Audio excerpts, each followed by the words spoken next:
Well, hello everyone. Thanks for joining us again. This week I have a special guest. His name is Dharmesh with Fullcast.io. I'm super grateful for his time. I know he's a super busy guy. So thanks very much for making time for us and the audience to learn more about you. And how you doing today? I'm doing very well. Thank you, Tony. Awesome. Thanks again. I'm super grateful. So I wanted to start off with, the top 10 with Tony. And my famous question when I open up with is, what's your one word open?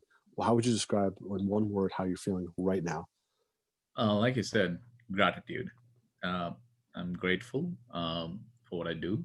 I'm grateful for the people that I get to work with every day. And I'm grateful for everything that I've been given. So, uh, you know, uh, I'm pursuing what I like to do. And I feel blessed. Wonderful. I love that.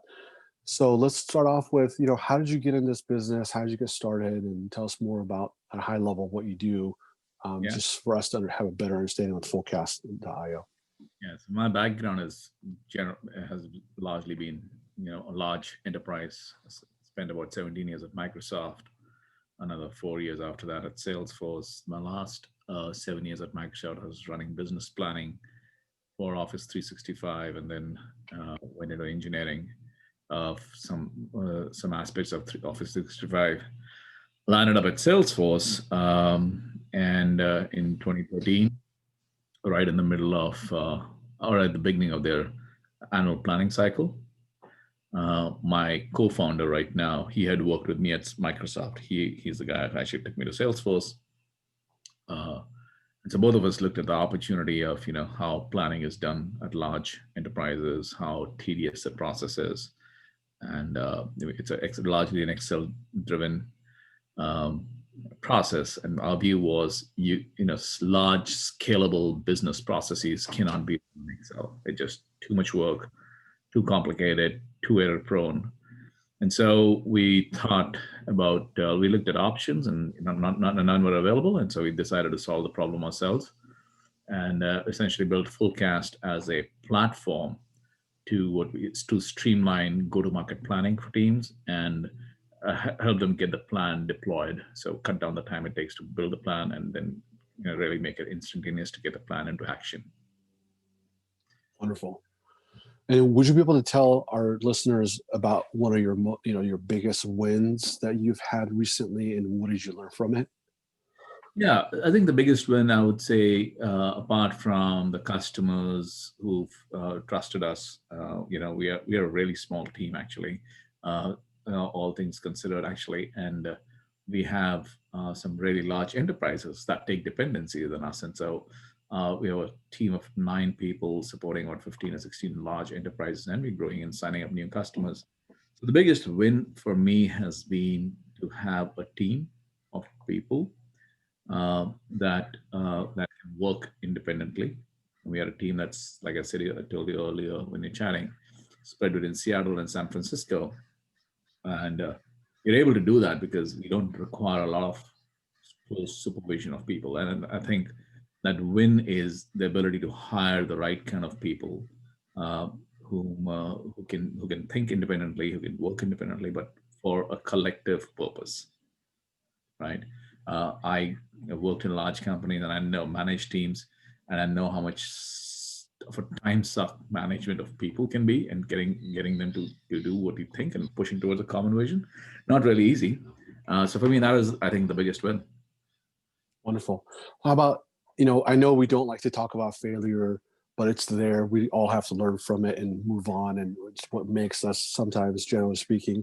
So Yeah, I'd love to hear about, one of your biggest failures and what you learned from that. That'd be wonderful too. absolutely. I mean, everything that we do, like the wins come because you've learned something on the failure side, and that corollary to that is I've failed in sort of anticipating some people in early in the beginning when we were building the company, right? And it was how we were hiring people and how we were interviewing people and bringing them onto the team. And we realized quickly was that half an hour interview, just getting to know each other, and making a decision after 3 or 4 people have spoken, is a disaster. Mm. Uh, Especially in a startup, because the startup has a lot of things are known, but a lot of things are unknown as well. And so You might be hiring a person and he can talk very nicely and it's all things works, but when the rubber hits the road, is not able to live up to the values that you as a team are putting together. And I think we quickly found out how um, distracting that can be. And not only that, it can be, if it's not nipped in the bud on time, it can be quite toxic for the company, right? Understood. I think for us, we quickly realized was that the failure was, if you're going to hire people who do not align with the core values of your company, and the values are not just put on paper, that you have to live them, then it's a disaster. Got it. Would you be able to go into telling our listeners more on the lines of what is your biggest business expense as of today? People, people, getting the right set of people. I think, uh, like any company, right? Payroll is predictable, and payroll happens every month and on a clockwork, and so people become the biggest expense item. I mean, yeah, today's, dev cost, hosting costs are relatively cheap compared to what it used to be. So I think people become the number one asset and the number one cost center. Totally. Human capital, right? And Yes. it's a common one, and it is with a lot of leaders I speak to as well. So let's go into your favorite online business tool. What is that for you today? I like Miro, actually. It's I noodle a lot. I think about frameworks in terms of like how do we spend time in terms of just orchestrating ourselves. And now the fact that we're all kind of locked up, working independently, and no more whiteboards, then it's all the more reason for something like a mirror to just brainstorm what you're going to talk, how you're going to talk, and push it out there. In fact, I was just talking to my team. Every Friday we have this stunning calls, and my partner was saying, "I miss our whiteboards." I'm like, "Yes, I know. We all miss our whiteboards."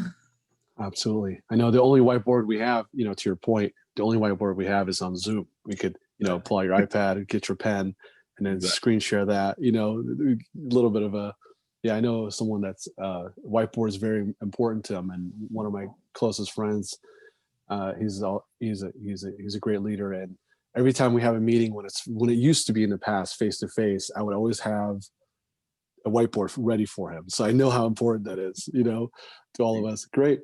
What about your client acquisition? What's your best source for acquiring new high value clients as of today in this market? Yeah. So it's our outbound sales strategy that's working. And an investment in content. And so we tend to do webinars or fireside chats, and so that's been a good way for us to sort of find prospects who align with our point of view. Um, at this stage, we don't assume, we don't even think that everybody is going to be our customer. So it's like, the classic crossing the chasm moment. So we are looking for early adopters who are visionaries, who are thinking ahead of the game. And so for us in outbound, it is a filtering exercise of really figuring out, is this person a fast follower or an early adopter? Uh, and so for us, that has worked well, and references from our existing customers, right? Wonderful. Every single customer of ours that has come in to date has largely been inbound, even though we're running an outbound campaign. But these are people who hear about us, they hear from their peers, and they'll say, "Hey, like, we want to talk to you." Right. So that's how it's been working. It's a balancing uh, that what we call is seeding putting the seeds in the ground, and through content and thought leadership out there, which attracts people who think like us, and then they reach out to us and say, "Hey, can we talk?" Well said. Yeah. I love it. Now let's go into the next thing. If you were me, Yeah. what is the one question that I should be asking you that I haven't yet, if any? So I would love to hear, what do you think is a question that I should be asking that I'm not asking? Uh, I think you asked all the right question. The only piece that I would just say is uh, how do you keep a bunch of people together in a startup, right? Startups by definition are very fragile and hard work, a lot of grit, a lot of resilience, and then it's a hard job to sort of keeping the flock together, sort of committed to the mission. So I think that would be one thing I would just dive deeper into, like how do you keep your team together? How do you focus, get people to focus on?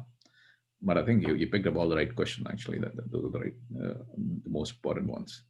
Awesome. Thank you. And let our listeners know, as we're coming to a close here, let our listeners know how they could get a hold of you, however your preferred method of communication is, whether it's your email or a Twitter handle or your customer service or your website. Just let people know what your website is and how they can get a hold of you or to your team if they're interested in hearing more, or if they have questions for you. Please feel free to do that now. Yeah, so I think LinkedIn is great. LinkedIn Dharmesh Singh, or my email address, dharmesh@fullcast.io. It's pretty straightforward on that one.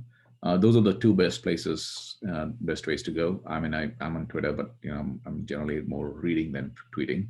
But I think the LinkedIn works really well, good for me. Wonderful. Thank you. And as we're at the close now, I'd love to hear your one word close on how you're feeling right now compared to the beginning. Same. I'm delighted and grateful for getting to meet you, actually. Right. Awesome. Same here. It's always, yeah, we're on the business of sort of dealing with people, and every new person that I meet, I'm grateful for you giving us this opportunity. Same here. I'm equally as grateful. Well, there you have it, everyone. There's Dharmesh with Fullcast.io. We had the privilege of speaking with him today. It's been awesome. And thanks for sharing more about who you are, your story, your background, and what's important to you. So till next time, thanks, everybody, and goodbye. Thank you.